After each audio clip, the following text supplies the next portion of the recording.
you notice me. Let me be real here.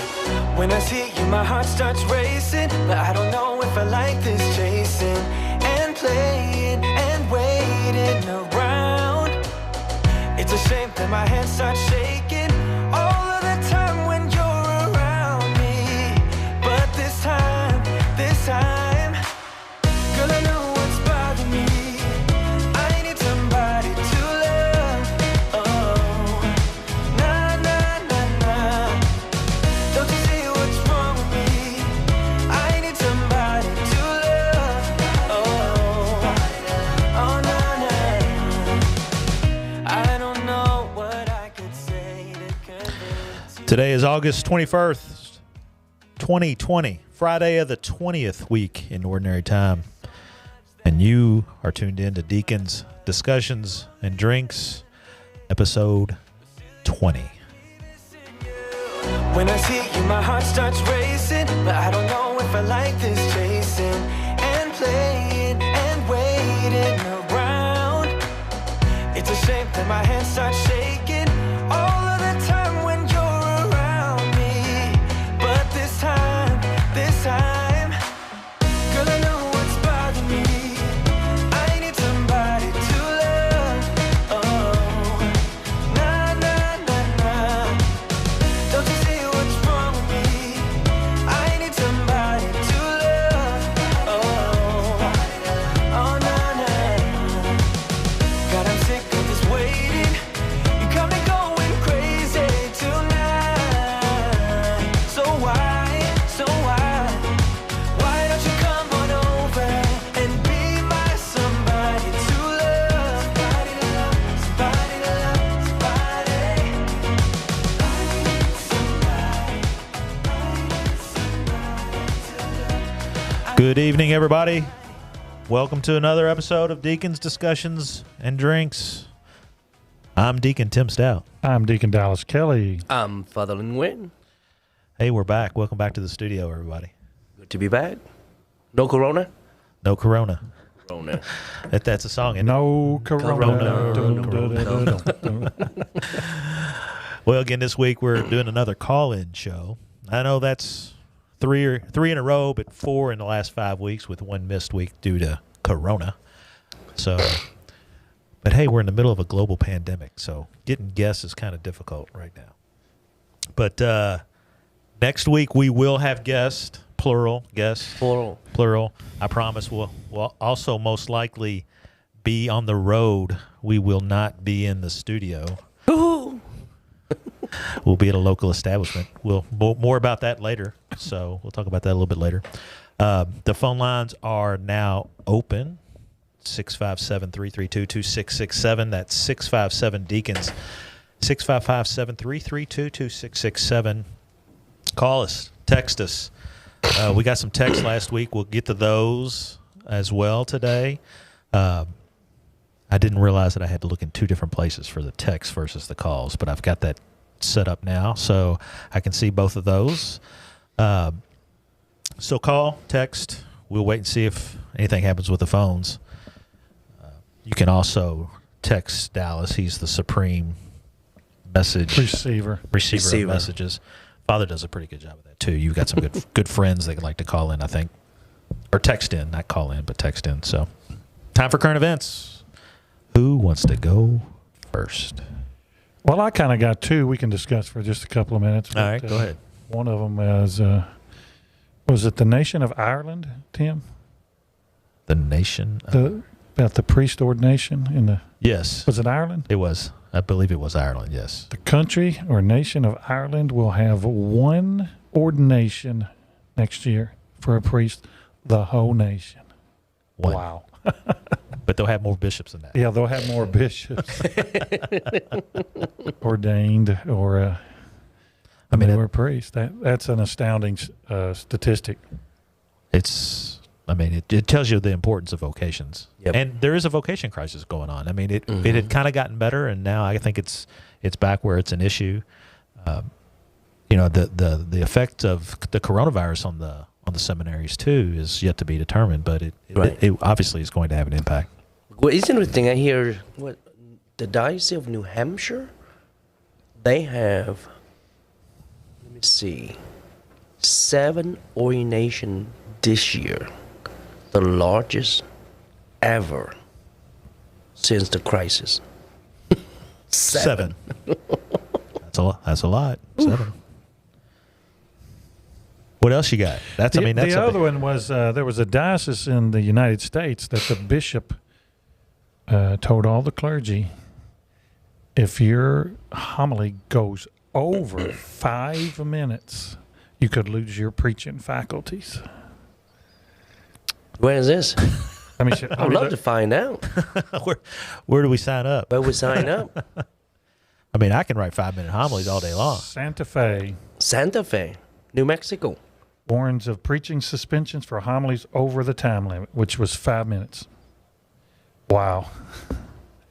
And what's the nature behind that? Coronavirus. Is it? Oh, to keep people out. Yeah, they want to keep the services short. Kind of defeats the purpose. Well, it can be frightening. It can be, but I mean, I've seen some good 1-minute homilies. Yeah. So I mean, it's possible. Obviously, 5 minutes is. I mean, a 5-minute homily is not too terribly short. I mean, mine generally goes 7 to 8. What about you? I've gave one homily over 10 minutes. So they're always How about you? under 10. Less than 30 seconds. No, that's your fastest one, but on average, what are your? Average, without all those questions and walk around teasing people, Yeah, probably 7 minutes. I probably agree with that. What about Father A-Rock? Yeah, what about Father A-Rock? You can ask him yourself. I did text him this week. He's out of the hospital. He's out of quarantine now, Yeah. so he's Oh, is he? good. Yes, Yeah. he's. I text because I told him I was praying for him, and he texted me back. He says, "I'm Deacon Tim. I'm COVID free." He's sweet. He's very appreciated. I mean, it's scary. I mean, it's scary for anybody, but especially for somebody that's not originally from America and doesn't have a lot of doesn't have any family Right. here. Right? His family's his parishioners, so it's got to be tough for him. So, good news. He's healed. So y'all have something. You guys are Corona brothers now. Yeah, we got 3 now. So Oh, who's the third one? Can you say? Father McLaughlin, Anthony McLaughlin. He's an Irishman. He's in Northern Ireland. What parish is he at? Peter and Paul Danville. Oh, okay. He came here from Taylor, Texas. Smart guy. Taylor or Tyler? Tyler. I knew what you meant. So, do you have a current event? Yes, I do. We opened our school. Surprisingly, went very smooth, and everybody have a great time. Kid was quite interesting because they have to wear a mask. They learning. Our teacher are great. Dan did a wonderful job, and we have we subdivide the middle school out here at Cardome. So every day is a challenge. It's people kind of mold into the format a little bit. So our staff worked tremendously well. The task force and everybody doing good. A little bit of buzz about being at Cardome. I saw Mr. Colley giving some tours Sunday after Mass to some folks that wanted to go over and take a look at it. So that's good, right? Despite what it is, things moving. Like I say, everybody very nervous about it, because it's so go against the governor, and Well, there's a lot going against the governor, right? I mean, even the Kentucky High School Athletic Association voted to continue. Yeah, the that was schedule. the other thing. I couldn't remember. Yes. Voted to continue the wasn't- fall sports schedule. He That's wasn't what he was upset happy about. about yeah. it. And basically, what I think they did is they put the onus back on him. They knew that he was going to have to give it the final approval, and so he's going to be the bad guy like he has been in every other thing. So school started on Wednesday. start on Wednesday. So you're 3 days in. 3 days in. Any glitches? No glitches. It went smoothly. Everybody complying to the policy. Is the cafeteria open? Cafeteria open, Serving meals? with proper protocol and all that good What stuff. about the middle school over here with their meals? How they? I think they eat Brown bag? Brown bag, yeah. Nothing wrong with a brown bag lunch. you get however much you want that way. Yeah. And you're not getting any spinach from the lunch lady. The healthy food, you're not getting the healthy options. So it's good, you know. It feel bad in a way, you know. Everybody have to step up really hard, and you know, I'll teach you a great spirit. So thank God for that. No, I think that's a testament to a lot of hard work, right? But 3 days in, so we have to see what happens, right? I mean, this is crazy time. Every day is a new day. Every day is a challenge. Every day is a different thing going on. So let's talk about something that's not a lot of controversy. Let's talk about the election.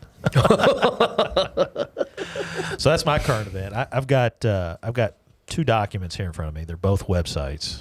I'm just gonna show you that I have them. The first one, I'm pretty sure everybody's seen this.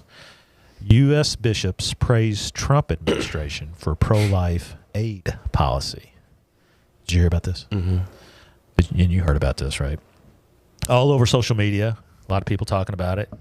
You know, it has to do with his position on stem cell and abortion.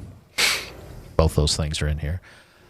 But one you didn't see, I'm pretty sure, I'm going to read this one to you. I'm pretty sure you didn't hear this one. Trump honored by praise as pro-gay president after support from bishops on transgender and conscious policy. There you go. Probably haven't heard that one, have you? No. And it's from the USCCB as well. So there you go. It's just to me, it's interesting where you hear a lot of things, and then something that just, if it goes against your politics or you're never going to hear it. You're never going to hear it. So, and it just shows you, to me, it shows you that this president and the bishops have something in common. They are not necessarily political in nature. I mean, Trump's not a politician. I mean, he's not a traditional politician. So he does things differently. The USCCB is not a political organization, right? It's the church. It's based on their teachings, and their teachings go across both political parties. And I think sometimes we forget that. Mm-hmm. Yep. Do you agree? Yep. I know you agree. You over there, you just... I have to ponder on that a little bit. No. I agree that the church is not one political party. I agree with that. Yeah. There's a lot. I mean, there's this. I said it last week. You have to agree with that. That's what we're supposed to believe. You know? That's correct. Yeah. I mean, I said it last week, and I'll say it again. Welcome to this election season, because faith is going to be front and center. It was front and center at the Democratic National Convention. I'm trying to figure out, what is the definition of devout? Because you've been hearing that word a lot. Devout versus conservative Catholic. When you hear that sometimes. When you say I'm a devout Catholic, what does that mean? Devout Catholic, in the definition or standard people practice, I attend church regularly, if not every day or every week. And then I follow to the best of my understanding. Sometimes, do they really understand what the church teaches? But they follow basically the fundamental, hot button, gay marriage issues, abortion issues, sex outside marriage issues. That is a general devout. Some do much more deeper understanding, educate a lot more, but that generally is a standard. I mean, I know what it is. I'm just throwing it because you hear it. Well, I mean, I think through politicians, I'm a devout Catholic. So do you think a devout Catholic would have a public opinion about social justice issues? They probably not comprehend that, okay? Because you gotta understand that the nature of the Catholic Church, we are massive, okay? Even the issue of social justice, it's section, it breaks down into a certain era. Back in the 70s, we talk a lot more about social justice, talk about equality during that time, and then it died down much, and it go into a tradition, much more the rubric of the legality within the church, and then it go through cycle. But But in general, the idea is, right now, many people still, the conservative, very question about, Pope Francis, for example. Some of them even absolutely. criticize Vatican II, but the mere fact is they are caught up into a lot had to do with tied to a tradition that refused to enter into conversation. Pope Francis, my God, he is like the tradition. He is. But he focused on different, aspect of it. Yep. Okay. No, and I think that's one of the things. Did you lose the camera feed? No, we're good. We're good? Okay. I just don't, social justice issues haven't been historically the big ticket items for Catholics, traditionally.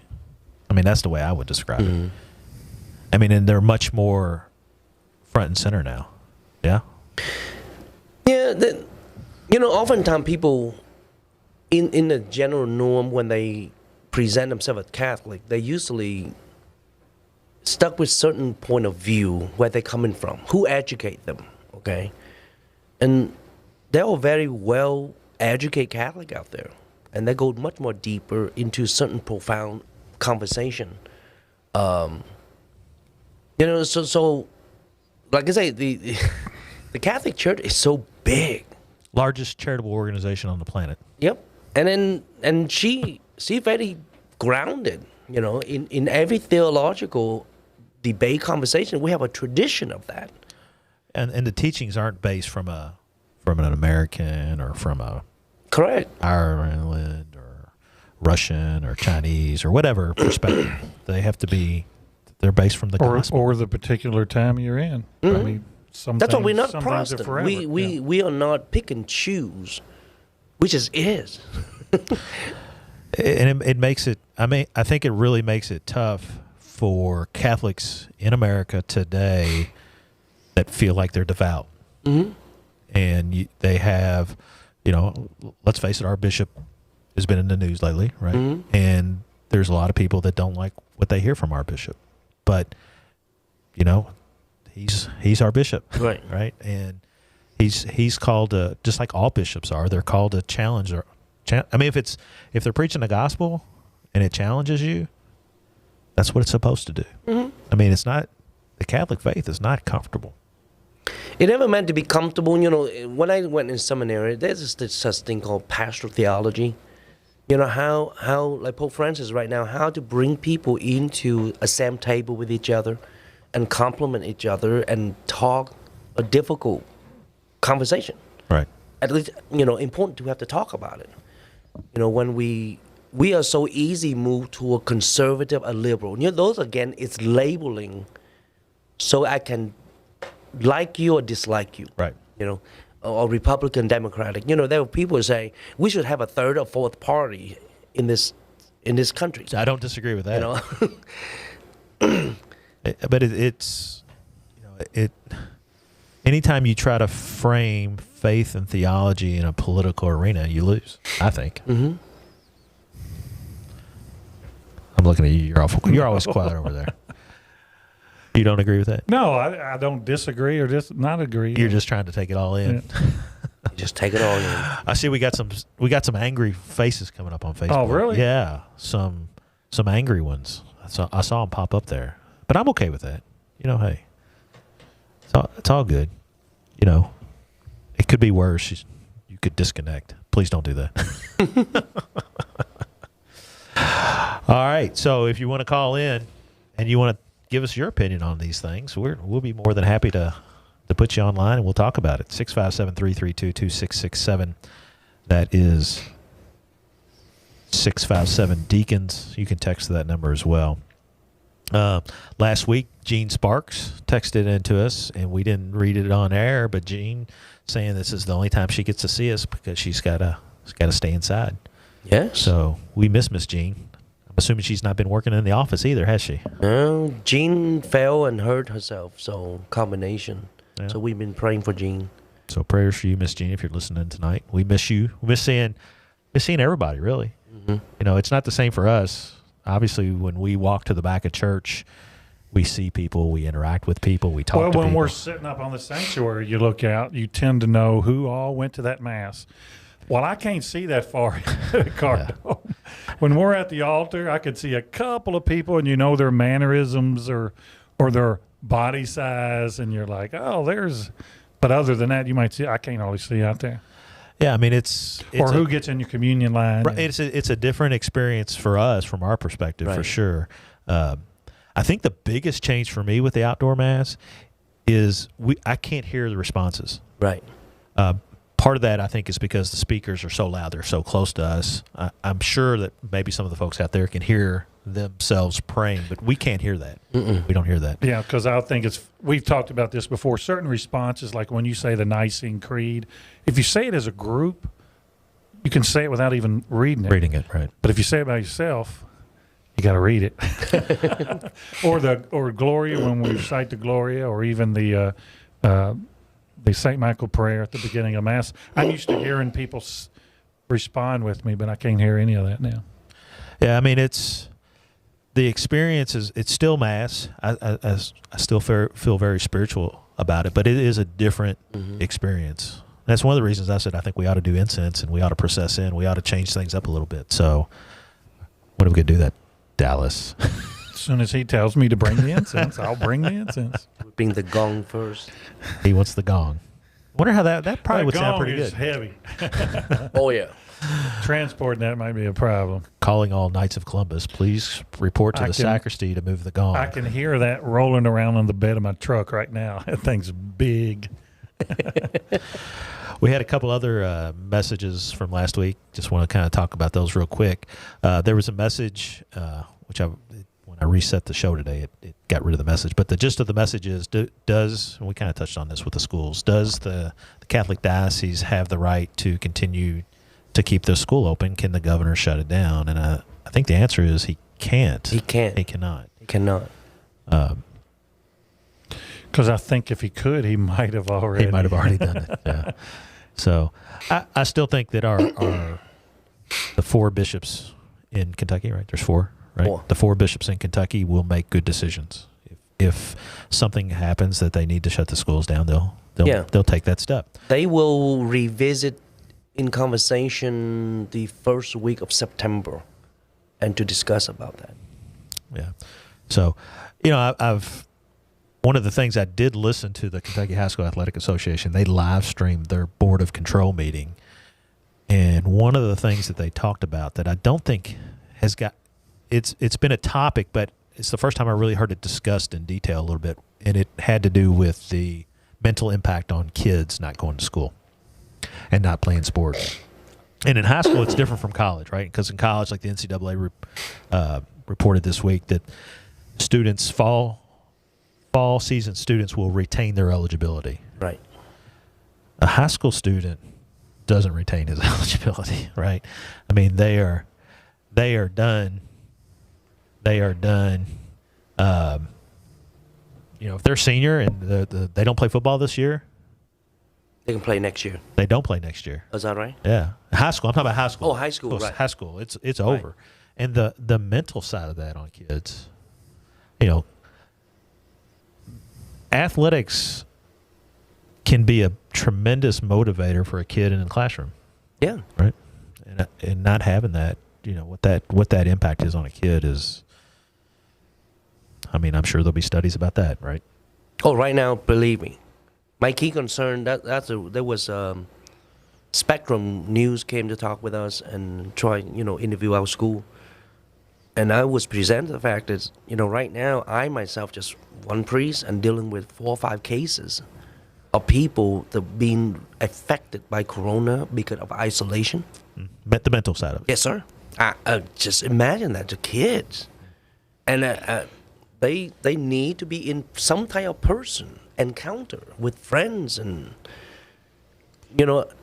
just being social distant. Fine, at least we sit 6 feet apart, learn the same thing, interact in some capacity.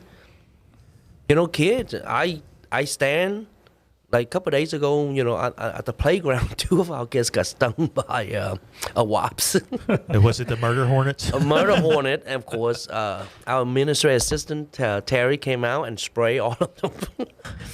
But they have a great time. Every kid wear a mask, and they have a great time.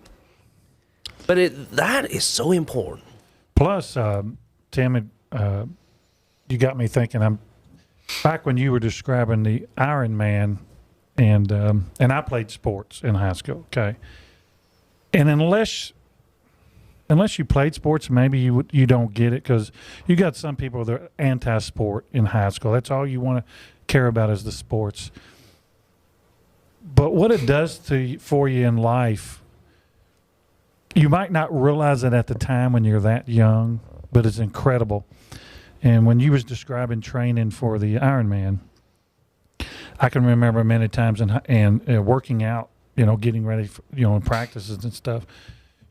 Every part of your body is telling your mind, quit. And you don't. You've trained your mind to overcome all that your body is telling you. It's a powerful thing to overcome. And then when you overcome it, the accomplishment you feel inside, that's life. Yeah, that's true. That's a good way That to put it. trains you for life. How life drags you down sometimes, and your mind overcomes all that. That's training for life. And that's the way I look at sports that I went through. The amount of times I'm sitting here reminiscing in my mind that I wanted to quit. How many practices where I just almost walked out the door because the training was so hard, but you don't. You overcome it and you just keep going. No, the mental side of training doesn't get enough credit. We always think of it as physical, yeah. but you feel like it's physical. But I mean, even this morning, I get up at 5:15 and go to the gym and work out, and I walk through, and the guys I work out with, I'm like, I do not want to be here. And whenever I say that, the trainer always says the same thing. When we finish this workout, you're going to feel like $1 million. Yeah. And he's right. When you're done, when you have that accomplishment done, you've accomplished something, both physically and, to your point, mentally. And I come from a time where they withheld water from you. They don't do that anymore because of lawsuits. Back then, you're puking your guts out. Can I have some water? No. No water for you. I remember those days. I remember training and playing football as a kid in a Catholic grade school where they used to do the bull in the middle. Do you remember that? Where they surround you with players, and then you're in the middle, and then the coach calls out a number, and that guy comes in, and you hit helmets. Yeah. You're getting. I remember getting stingers, in my neck. But that's what the coach wanted, man. He wanted that helmet-to-helmet contact, and those things have changed. But obviously that encounter, whether it's basketball or Ironman or whether it's cross country, which is a big sport for us at St. John's, that mental side of it. It does. I agree with that. That's a good analogy. Trains you for life. You can even think about coaches just screaming at your kid and stuff. A lot of parents sitting in the stands don't like that. But you're going to have bosses growing up that are the same way. Tim, you're a boss. Are you like that? I don't want to work under him. No comment. I think all my employees love me. At least when I'm in front of them, right? It's funny that you bring that up, because I think that's part of being a boss is also understanding that side of it, the mental part of a job that a lot of people would only say is physical. I'm working in the construction industry, right? Our guys, it's very physical labor. But there's also a tremendous mental part of it as well. And as a deacon and as a Catholic, I try to live my faith at work. So I'm sure I can be overbearing, but I do try to live my faith at work. So why'd you have to ask me that question there, Dallas? So thanks a lot for that. Put me on the spot. So what were we talking about there? You got me off kilter here. So that was one of the comments. Catholic schools was the comment. The other comment that we had was follow-up question from the week before on relics. So can we just take a couple minutes? Let me throw the number back up there Yeah, I for was going to everybody. say, somebody just commented on the Facebook. Give the number out. 657-332-2667. That's 657-332-2667. 657 Deacons. Relics. What we need to know about relics? Well, the question was, I forgot you weren't here that week. The week you were gone, somebody wanted to know what kind of relics we have at St. Francis or St. John. And I think our response was we have some relics. We think they're around somewhere. We're not sure where they are. But they wouldn't be like a class 2 relic. They'd be like a class 3 or class 4 relic where they touch something that touched something that touched something. I don't know. When I came to St. John, you talk about the altar, right? Yeah, the altar relic. Yeah. So first of all, the original altar had been destroyed. There are 3 stone that built into the altar, and they have relics in it. Who is it? I have no idea. The altar that was the original under Father Lee Trimber, which is a wood table. There's no relic in it because by law, Vatican II canonical had lived that. Lift the requirement. Live a requirement. It's kind of make sure it's talk a lot more on the materials, stone or hardwood, that kind of thing. But in living on material. But anywho, we have 3 stone have relics in it, so we got John Carter helped rebuild a new altar for St. Francis, part of a dedication 200 years, and I asked him to put it in the altar. So it's back. There's some tradition behind that. So we have actually the reliquarium from Cardome, from a priest that gave it back to us. Because he bought it. Because unfortunately, when they sell things, they sell everything. Like Mary Catherine Tackett. Wow. The altar, you remember the high altar where this is the Lamb of God, on the high altar that we have. And she bought that at the yard sale. The one that we have at St. John's. At St. John. So it kind of sad, what happened. So this priest, after he found out that we bought Cardome back, he gave it back to us. One of them was the thurifer, the incenser that we use right now. The thurifer, yeah. Mm-hmm. That's from Cardome, and a reliquarium that he got from here. Well, there you go. Bring the Cardome thurifer back to Cardome, Dallas. I was busy doing something for Kim. I missed it. Well, we're going to bring back the thurifer because the thurifer that we're using is originally from Cardome. Oh, So bring it back. Hey, we have a call. Hello, caller. Hold on. Hello, Beverly? Hello. Uh-oh. Hello. Hi, Hello? Beverly. Hi, You're Beverly. going to have to turn your computer down in the background. Turn my what off? The thing. I have to ask a question about Cardone. Okay. I want to know what classes did you move out there this year? We moved the middle school out here. 6, 7, and 8. Yes, ma'am. All right. Now, what did you get rid of? Do you still have the trailers for the? Or are you using them, or are you moving those people into the building? She's talking about at St. John's. What did we do with the 6th, 7th, and 8th grade classrooms at St. John's? Yeah, we move other classes in it to make sure we have it's bigger to sustain it. Actually, we have one school buildings, which is the house, is unused because it's too small to accommodate the social distance. Okay. On the the thing, I see somebody came on and said that they want you to move out to Cardome, Father. Where would you live out there at? Yeah, there's a comment on the Facebook page that says, where's it at? Did you see that, Dallas? Yeah. Yes. I heard that Father Lynn might be moving to the house at Cardome. Any truth to that? And when will the house you're living in now go up for sale? Well, I can answer half of that. We don't own the house. We don't own the house. The possibility to move out here is still under conversation because Oh, the danger for in me other to words, you don't need to get in that big old building all by yourself. That's not the place for you.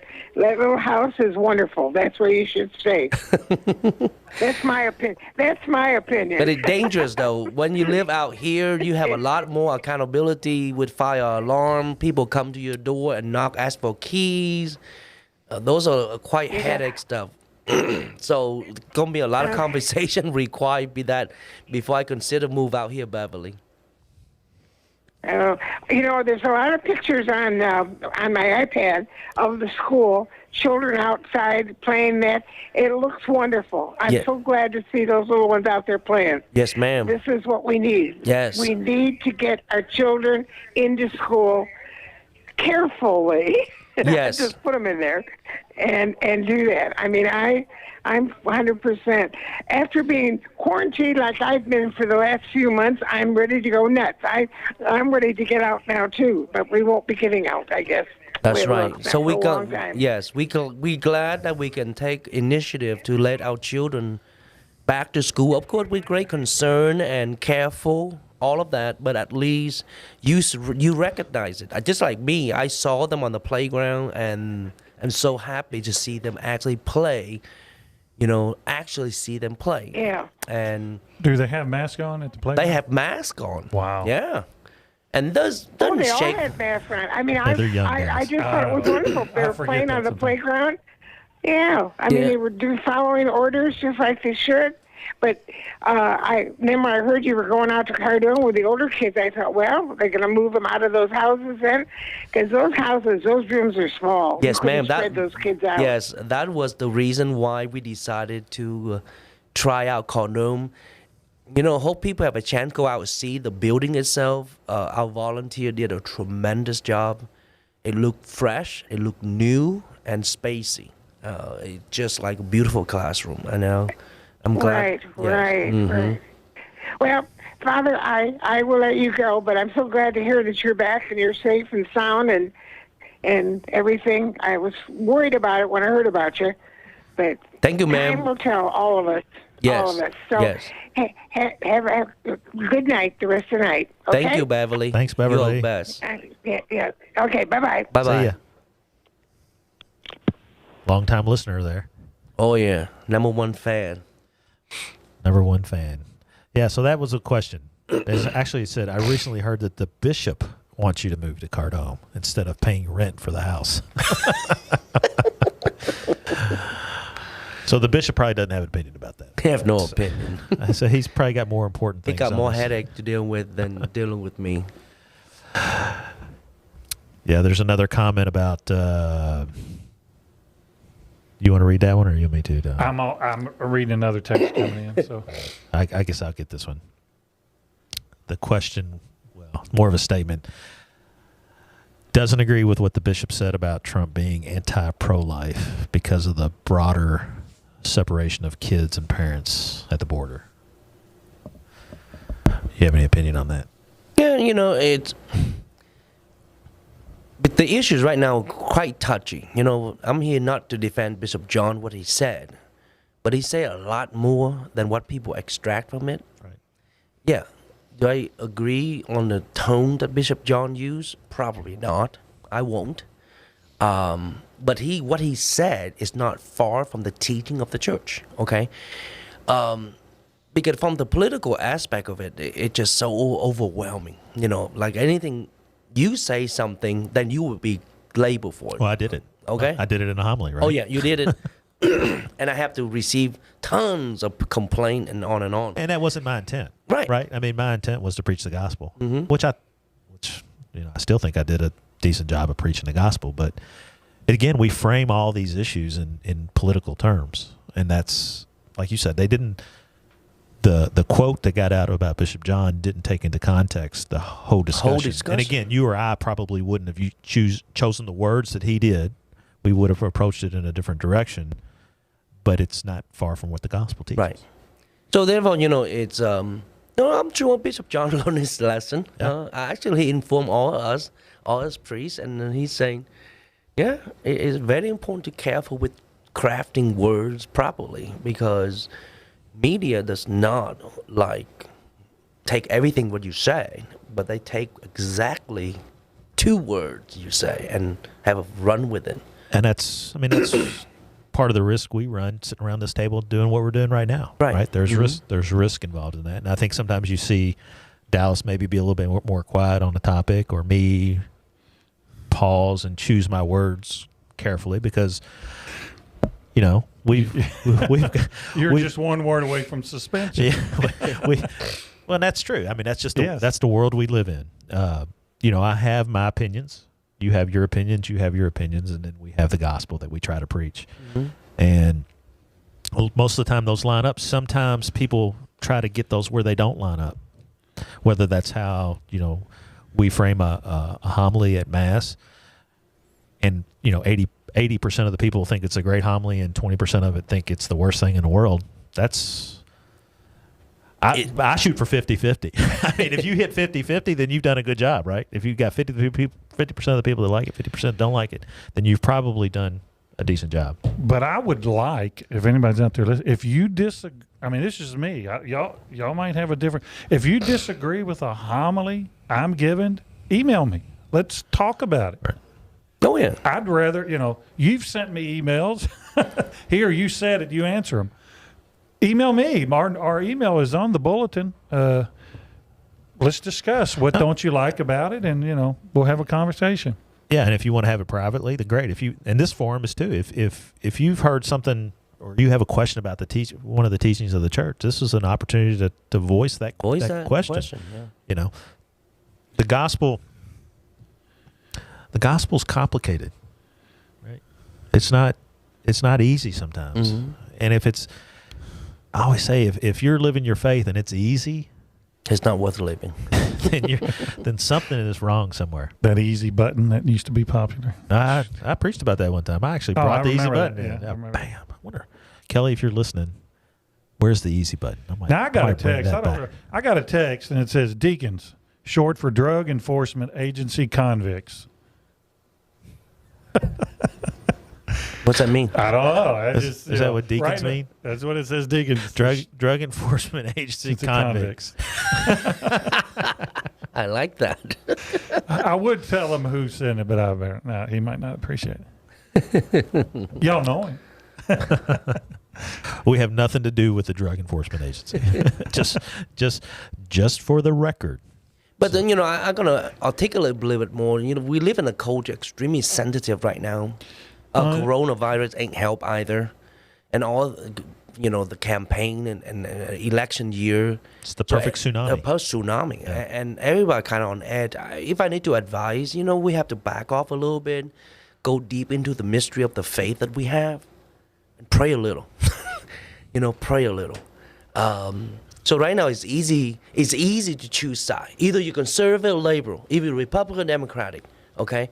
Well, I know you might find this hard to believe, but I've talked to people that don't like me, that don't like you, that don't like the bishop. I don't think I've talked to anybody that doesn't like you yet, Dallas. Everybody loves Dallas. I don't find that hard to believe.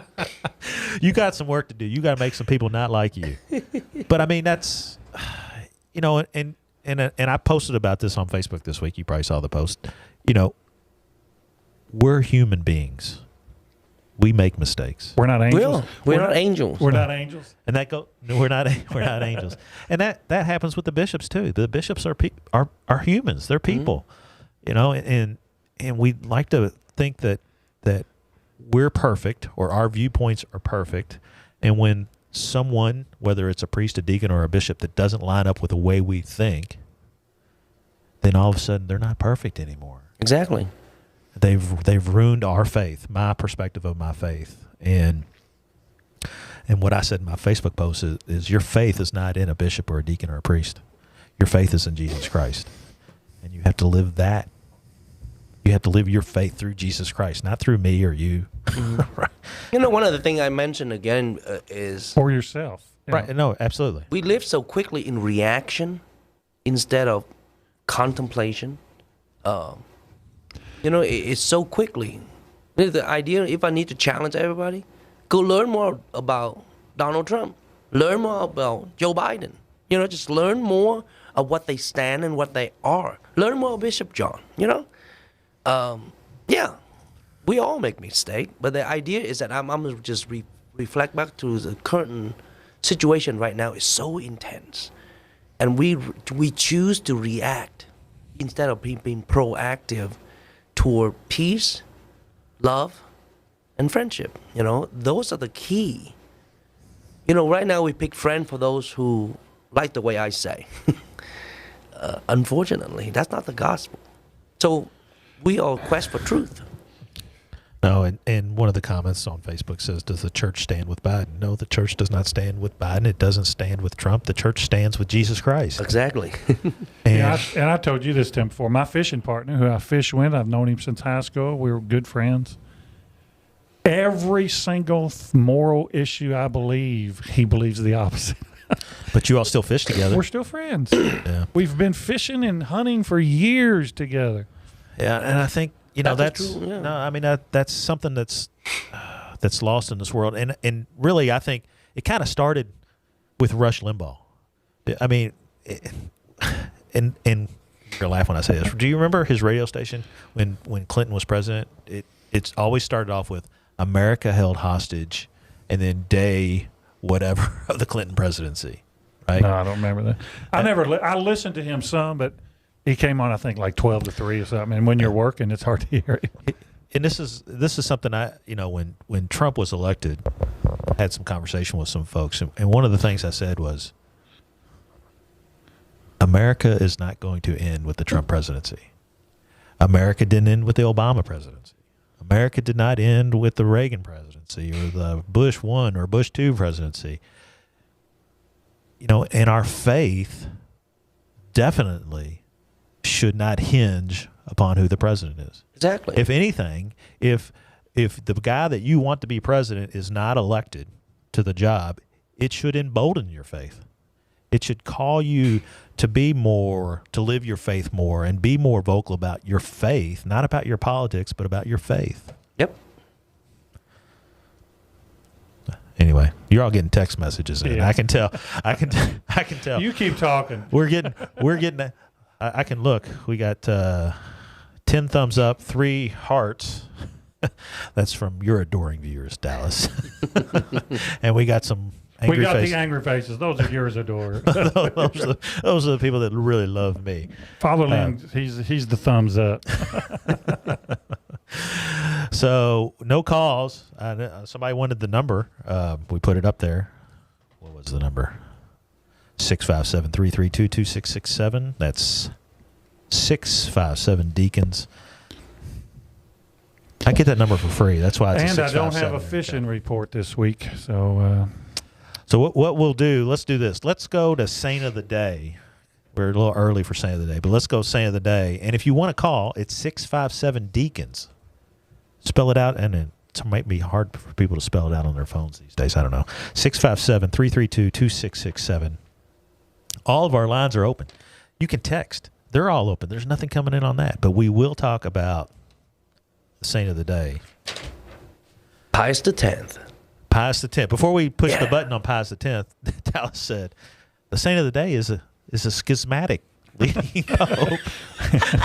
well, he's not. He's not. But the people that follow him, the SSPX, right?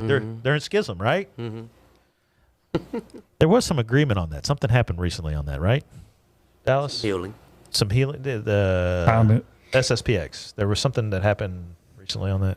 You're talking about they're having the same crisis we've had? No. That we recognized something from the Pope Francis recognized their ordinations or something.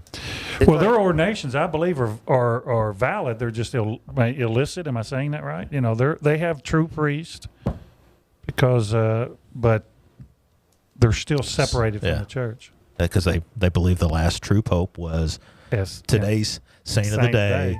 Pope St. Pius This is X. Franciscan Media's Saint of the Day for August 21st. Today we celebrate Pope St. Pius X. Born into a poor Italian family in 1835, Joseph Sarto was elected pope at age 68. Ever mindful of his humble origins, he was often embarrassed by the splendor of the papal court. Pope Pius was intensely interested in politics and encouraged Italian Catholics to become more involved politically. One of his first papal acts was ending the supposed right of governments to interfere in papal elections. Pius X is perhaps best remembered for his encouragement of the frequent reception of Holy Communion, especially by children. In 1910, he declared that children had reached the age of reason at age 7 and should therefore be permitted to receive the Eucharist.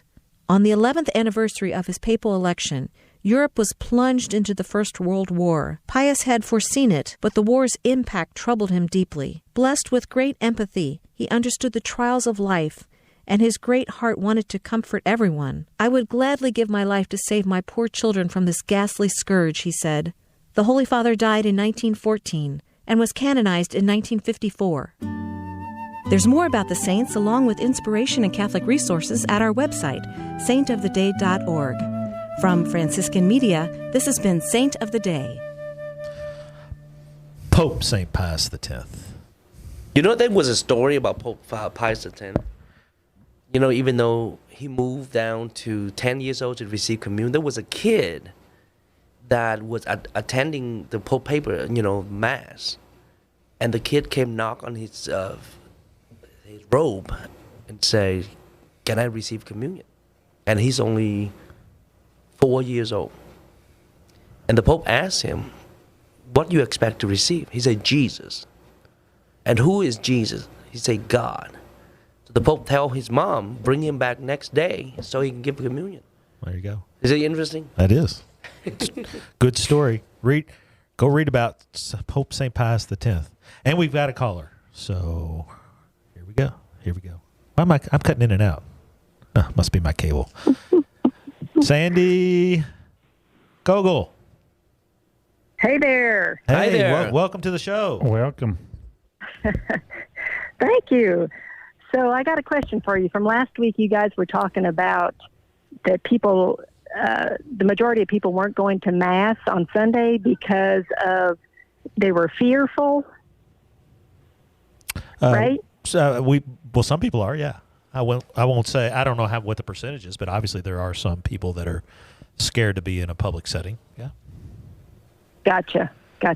Well, I was just going to share that the reason why I wasn't going to the Sunday Mass was just, I guess it is a little bit of fear of like not wanting to offend anybody, which those of you who know me probably find that kind of shocking that I actually am concerned about offending people.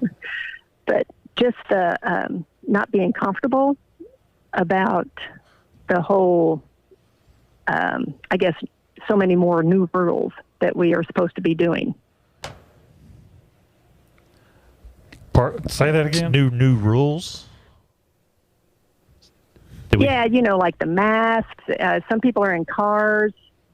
How you're supposed to take communion now. No holy water.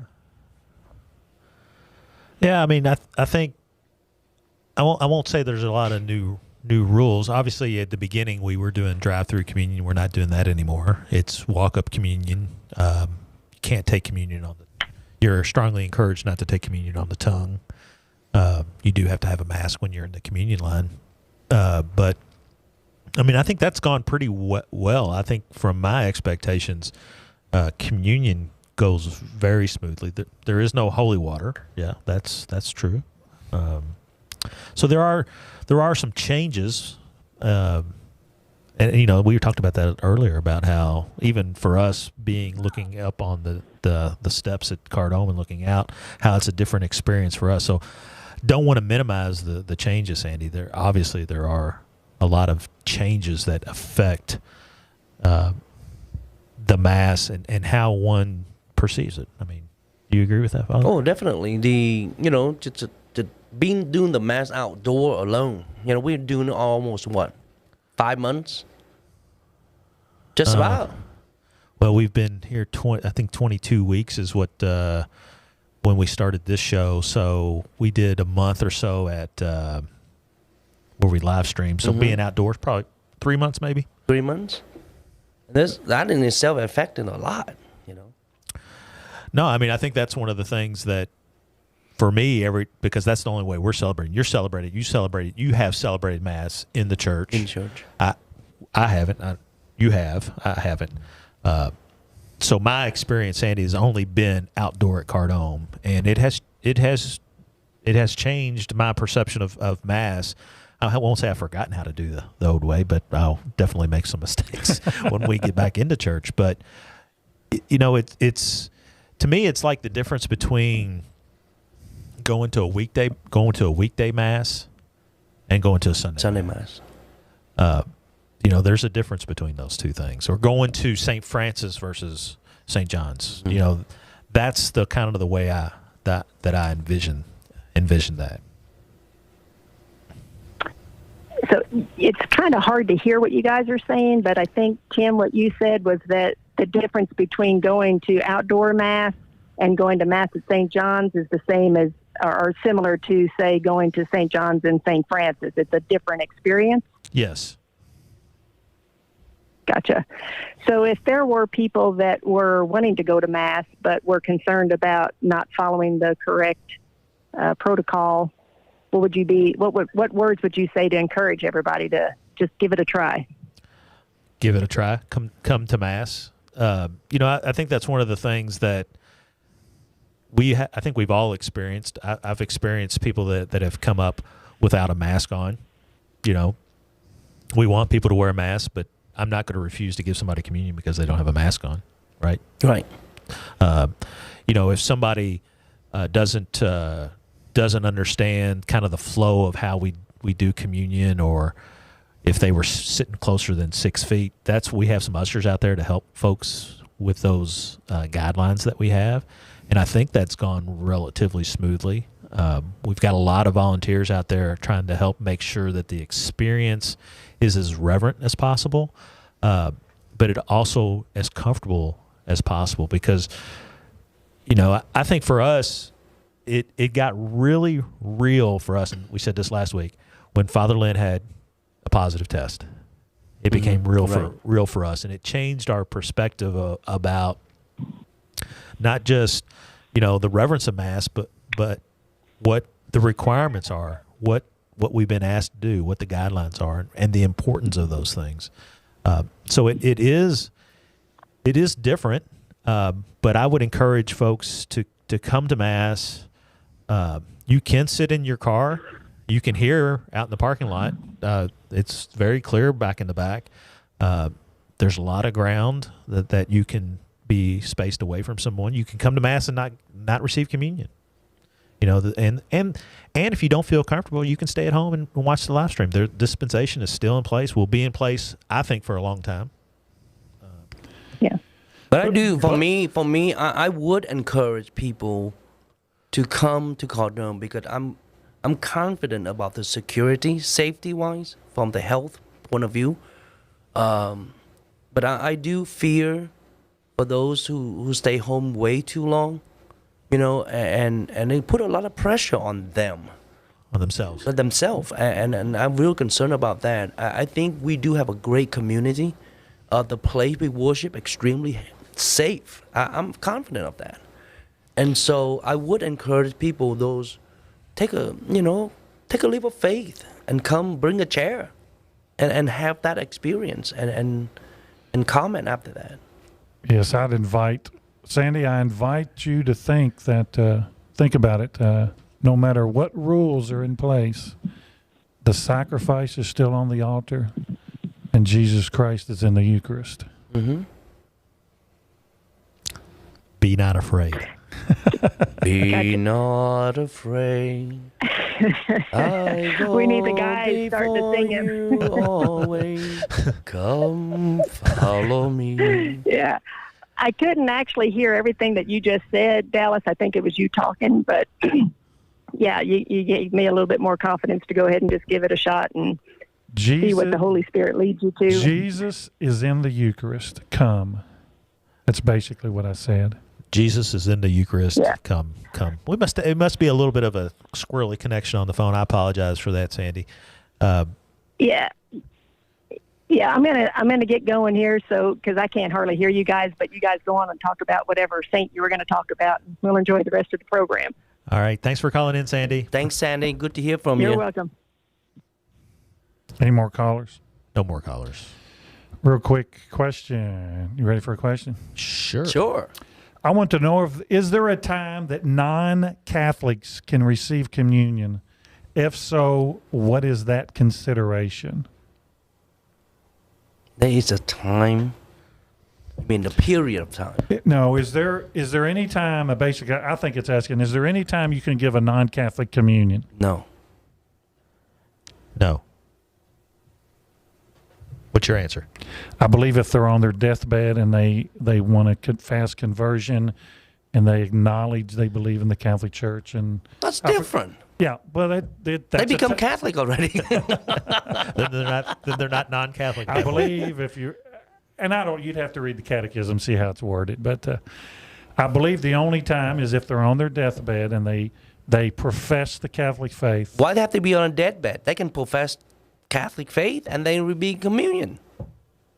Then they'd be Catholic. As long as they profess, right? Yeah. That's important. Well, they'd have to be baptized too. Huh? Nothing starts before baptism. So Oh, they yeah, would have to you be know. baptized. What if they were Baptist? They wouldn't have to start with the baptism at that point on their deathbed, right? You know, we have a quick version of RCIA at that instant. Well, I receive mean, the fullness. the pastor can do it however he makes the decision. You can bring in somebody tomorrow without RCA. It's yeah, your decision. But as far brought as a person but in. they wouldn't be. They would be Catholic at the time of receiving. Before they receive communion, they Not a profess non-Catholic. all their faith in Jesus Christ, and it's exactly the way we do it. And they be in But union. they would have to be baptized. Oh yeah, That's the first sacrament before all other Right. sacraments. Have to be baptized. Have to be Yes. Catholic to receive communion. communion. Now, there's been a lot of people that haven't been Catholic that have received communion. Yeah, but they don't receive the fullness of the grace. Grace, You know, we speak about that. Even, you know, Catholic come up receive communion in the state of mortal sin. You know, they receive communion. Well, we don't mention any politician, but you know, they came up receive communion as a social activity. They don't receive the fullness of that grace. Right. You know, grace is when you Well, they don't receive any grace. no, Right. they don't because Zero. you're in the state of mortal sin. Now, God can work outside of the sacrament to bring them back, but as far as the sacrament, they receive zero grace. That's right. From the dispensation of what the church provide, you have to stay in the fullness of grace before you receive God's grace. Great question. Good conversation. I love outdoor mass at Cardome. I hope we can continue it after all this COVID stuff is over, which is funny because if somebody came to me 6 months from now and said, hey, could y'all do an outdoor mass? I'd say, Kid Yeah. stuff. we can do that stuff in our sleep, you know. And then I think back to the big mega mass we did out at Double Stink that we planned for like 3 months for. So, yeah, we can do it.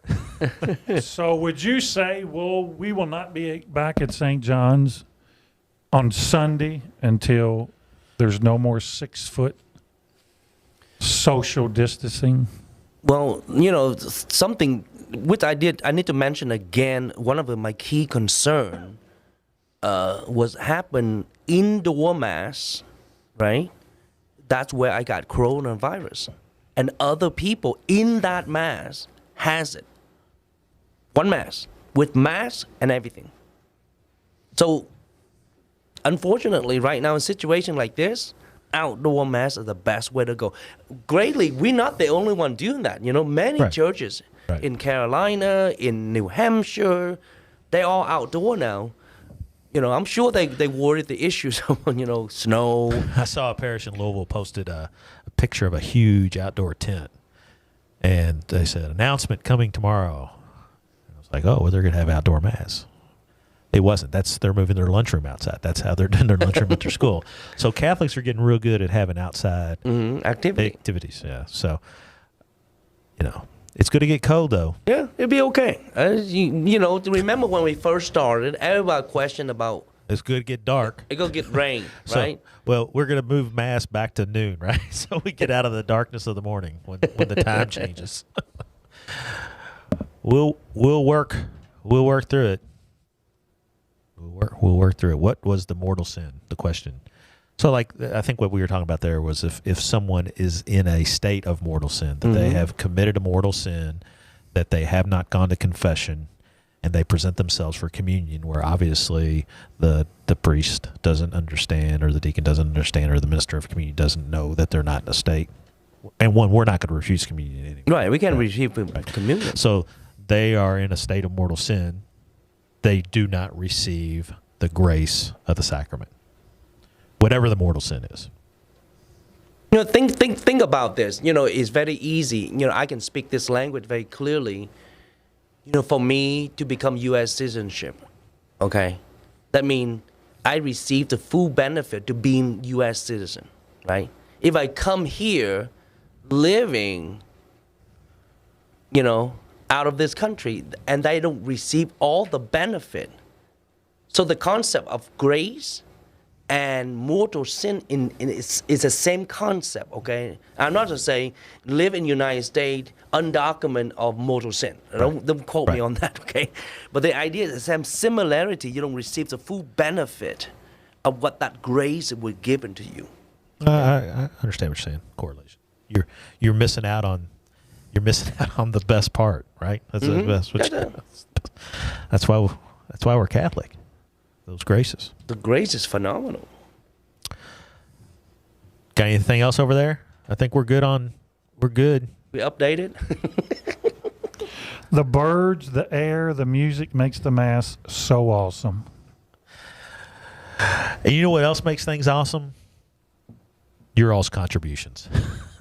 I'm glad. Yeah, absolutely. We appreciate everybody that donates to the parish, supports the ministry. SSFJ.org, SSFJ.org. You can support all the ministries electronically. Highly encourage it. I switched to it during the corona, and don't ever have to worry about it again. That's right. Never miss a collection now. So it's good for me. It's good for the church. Highly, highly, highly recommend it. Go to ssfj.org, where you can specify a one-time contribution, weekly contribution, any type of special contribution. You can do it there. So do it. Hey, next week. Are you ready for this next week? I'm ready. Next week. Maybe. Maybe. Next week, we are going to have Dwayne and Chrissy Ellison on the show, and we're going to talk about the Findlay 5K. And we're going to do it live at Galvin's. So we're going to try something different. Excellent. We invite you to Galvin's. I mean, yeah. watch and have a meal and a drink or whatever. Yep. And we'll figure out if we can take live questions, or you can text questions. We'll have the plan is to have the exact same show we have here, have it on site at Galvin's, where we can drink really. Not that your beer's not good, Dallas. But it's free. Drink Well, it's going to be free next week. It's free for you. It ain't free for me. Well, Father Lynn's going to open up a tab. He didn't know it. You just told him. We're going to open up a tab for the production staff. And I'll get to say for the first time live, remember to tip your bartenders and your servers. But it should be good. We'll hear hopefully the story about Findlay, the impact that Findlay's had obviously on Dwayne and Chrissy and their family, and what they've done with that and the Findlay 5K. Yep. And just it's a great story. And it has had a huge impact on this community of Scott County. So I'm excited about it. I think it'll be good. And, we'll learn a little bit more about Dwayne and Chrissy. And, because usually when you see them, if you're at the race or the event, there's 5,000 plus other people there it's hard. You can't really talk to them, or you hear their story online. It might be a 30-second spot or a 2-minute spot. We're going to give them an hour. Cool. So should be fun. Great story. Yep. So next week, join us. There'll be more details. We'll put some more details up on the Facebook page. So, and if you got any questions or comments, you all know how to get a hold of us. Dallas, can you give us a blessing to get? Can you give us a blessing to get us from this point today, Friday, to next Friday? That's what I want. I want a good blessing to carry me on. Okay. May the peace of our Lord Jesus Christ be with you all. And with your spirit. And may Almighty God bless us all here in the studio and everyone out there listening. Father, Son, Holy Spirit. Amen. Amen. Until next week, live at Galvin's. I'm Deacon Tim. I'm Deacon Dallas. I'm Father Lynn. Good night, everybody. Good night. Did you ever stop and think, why spend too much time just getting ready? Let me be honest, I don't know one single thing that I haven't done to make you notice me. Let me be real here. When I see you, my heart starts racing, but I don't know if I like this chasing and playing and waiting around. It's a shame that my hands start shaking.